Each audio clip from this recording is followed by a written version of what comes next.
What's going on, everyone? 18.5 has been announced. It is 11.6, which was one of my picks for the last workout. I'm very excited about it. Most of the members of my gym are mad that we're doing thrusters, but I think it's awesome. Fran is just one of those workouts in CrossFit that everyone should do. Everyone should know what Fran really feels like. Not like the 10-minute Fran, but the sub 4-minute Fran. And this workout is Fran on steroids. So we have 18.5 is 11.6. It's a 7-minute AMRAP. 3 thrusters, 3 chest to bar, 6, 6, 9, 9, 12, 12, 15, 15, keep going up until you finally run out of time or you run out of juice. Thankfully this year the clock can save you in the last workout because there are some of you out there who did that thruster burpee workout and it took like 40 minutes. So we have really quick tips and a quick warm up for this one. Tip number 1, know thyself, all right? I'm not sure if that's 1 word or 2, but I put it as 2. So know thyself. Now, if you've never trained the type of intensity that this workout is, if you haven't done Fran recently, if you've never done Fran with chest to bar, make sure you know how to pace yourself. Don't come out of the gate flying because you're like, it's only 3, it's only 3, it's only 6, it's only 6. And then you get to 12 and 15 and you're gassed already, bent over, face melting, lungs on fire, like feeling like you're breathing blood. All right, make sure you know yourself because this workout really starts after minute 4. Now, if you watch them do the open announcement, you would have seen right around minute 4, a lot more bending over, slowing down. I was very surprised Katrin got on the bar for thrusters and hammered thrusters, took a break, and then they finally slowed down a little bit. But you want to pace to still be moving at that minute 4. All right, we can figure out some volume, figure out what your Fran time is, add some chest to bar in there. There's a lot more transitions and you'll realize how much time, how much work you're gonna do getting to that 4-minute mark. All right, so pace so you're still moving at minute 4. If you're gassed at minute 4, it is a long 3 minutes, a lot of time staring at that pull-up bar, a lot of time staring at that barbell. Do not pace the same way that Katrin, Annie, and Sarah did unless you're able to hang on and train like Sarah, Katrin, and Annie do. They do an incredible job of making things look easy to the tail end, which you saw all of them laying on the ground anyway. Annie was smiling, it's incredible. But you have to know yourself, know what you've done in the past. Now, if you've never trained this hard with this type of intensity, you're in for a big surprise. Okay, there's this moment in workouts like this where you have to make a decision to really slow down or just hold on and hope. All right, so that happens.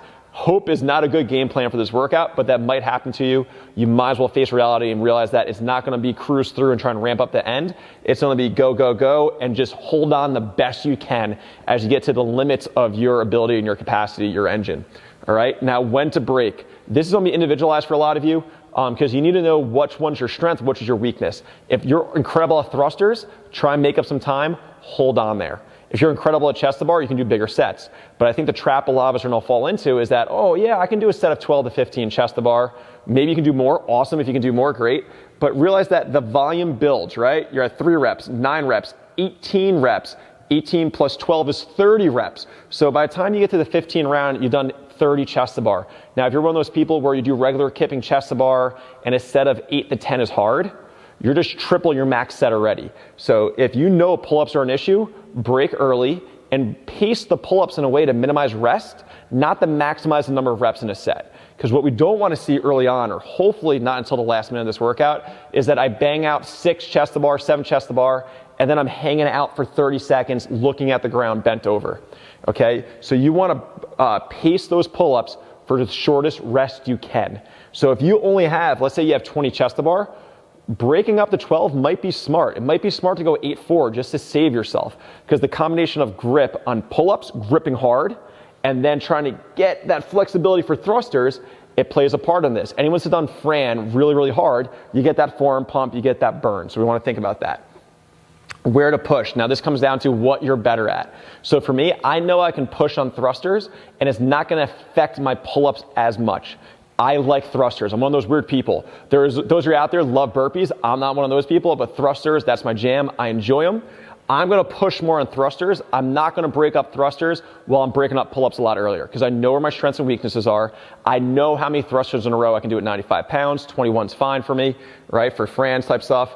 I know that I need to pace my pull-ups, push on those thrusters and make up time. Now, if you're one of those people where your front rack's really tight or you're really tight overhead, if you've known about it for more about that until this moment and you're trying to do good in the open, why haven't you worked on it? There's tons of programs out there. There's plenty of free YouTube videos out there to help you with that position as well as getting overhead. All right, why didn't you work on it earlier? I know that's kind of trying to be hard on you, but everyone's watching this video do the best they can to open. Flexibility, mobility, that is part of being good at CrossFit, especially when it comes to the open. Position matters, position is power, especially in that thruster, that front rack position. So here we are, front rack overhead problems. Maybe you pinch overhead, maybe it's really tight. You're one of those people where you probably want your grip to go a little bit wider, just so it's a little bit easier to clear your shoulder. Now, if you've never done stuff wide, practice and play with it. It does shorten down the distance for pull-ups. It does shorten down distance for thrusters, but it also makes them a little bit harder in a way because you're not in such a position of strength to drive up. That angle's a little different, just like narrow grip overhead squats versus wide grip overhead squats. All right, so make sure you got that prepped and taken care of, clean it up a little bit. The warm-up we're about to go over is not meant to fix any issues there because that takes time to fix. The warm-up is based on, hey, I'm good at these positions. I need to prep end range, prep this movement. So take your time in the warm-up if you have problems with your ankle mobility or your shoulders, add in some stuff. This is the highest intensity workout of the open, in my opinion. All right, this is the one that melts your face. So if you've never done that before, you've never hit that fatigue point that you're not hitting this workout, be careful redoing it, okay? So recoveries don't become important, all right? This is one of those workouts where you actually just feel tired the next day if you hit it and don't recover right. So on CrossFit Source Instagram, we'll post up a recovery workout, most likely from Active Life. Definitely check those guys out. So post Wod Recovery, make sure you eat and get sleep. I know a lot of us, it's the last open workout, so we're gonna hang out, drink possibly, eat bad food, everything like that. Make sure you recover, especially if you're planning to do this workout again on Sunday or Monday. I definitely don't recommend if you're going to go super hard, melt your face, and then try to do it again on Sunday, it won't go well, right? That kind of puts you over your threshold cap. All right, so the biggest thing is know thyself. You need to have done workouts like this in order to know how to actually perform in it, how your body's gonna react, as well as how your mind's gonna react, because your mind's gonna go some funny places once this hits. So now for the warm-up, 2 to 3 minutes, just get sweaty, wherever that happens to be. Then we have 3 rounds of 10 alternating squat, thoracic rotations, and I'll show you what that is. Thoracic extension is probably a better term for it. 5 and 5 rock backs, 20-second chin-up hang. So the chin-up hang is exactly what it sounds like. Get a nice chin-up grip. You can play around with the width of your chin-up grip to get a little bit more of a pull at end range. Get that shoulder capsule ready for all those pull-ups. Now the squat thoracic rotation. So I'm gonna go down to the bottom of the squat. All right, I'm trying to prep not just my ankles for end range, not just my knees, but now I need to work on actually getting some thoracic extension. I'm gonna push my elbow into my knee and rotate towards the ceiling without my heel coming up. And I'm just gonna rotate. I'm gonna go through 10 of those, rotating back and forth, nice and slow, nice and controlled. Now, if you've never done these, the first time you do it, they feel pretty bad. Every round will feel better. Next, we have rock backs.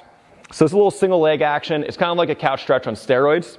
I'm gonna put my foot up on the bench. It doesn't need to be high, okay? We don't need a high box. I'm gonna get set up just like a Bulgarian split squat. I'm gonna go knee to the ab mat, brace my abs, lean back. I'm gonna feel this stretch coming through. I'm gonna come back up. That's 1. Back down. 2. I personally like these a lot just because I have a history of knee issues. It allows me to kind of create some room in that quad, just to prep the tension that my knees are gonna go under, as well as for anyone that has anterior pelvic tilt, maybe they have a little issue with their lower back flaring up during thrusters. I find this really helps that as your quad gets tight, hip flexors, learning how to brace while you go into tension, it's helpful here so you can transfer it over to thrusters. And again, that 20-second bar hang, you guys know how to do that. Just make sure you do chin-up grip. For the final part of the warm-up, we're going to go through this, but increasing intensity as you go. So first part, we're doing 3 pause thrusters with just an empty barbell. So pause at the bottom. I don't want you to go soft. Keep tension, because one of the issues is people bouncing a lot. The lower back tucks under. You get that kind of peekaboo squat. Lower back flyers up. You don't want that today. 3 pull-ups. Add some weight. 3 thrusters, no pause. 3 chest to bar. 3 thrusters at weight. 3 chest to bar. 3 thrusters a little bit heavier. 3 chest to bar. If you feel good, get ready to hit this workout. If you need more warm-up, add it in. But I want you to increase your intensity, increase your transition from the bar to chest to bar during this. Now, speaking of transition, practice your transitions in this. Where's your barbell going to be compared to your pull-up bar? How much time are you going to be spending walking back and forth? Where's your chalk? Do you really need chalk, or are you using it as a crutch to take a break? Most likely you're going to need some chalk with all these pull-ups, right? Set up your equipment to minimize your amount of walking so you can minimize excuses from one movement to the next. All right, you get done with pull-ups, even if you're resting, step up to that bar so you're ready to go when your breathing is where you want it to be. Don't walk around okay, my breathing's good. Now I need to walk up to my bar and get mentally set again. You waste a lot of time. So practice intensity, practice transitions through this warm up. Let's go get it. Last open workout of 2018, guys. So I'd love to hear how you're doing this. Please comment below, share this video, subscribe. We've got more coming your way this year.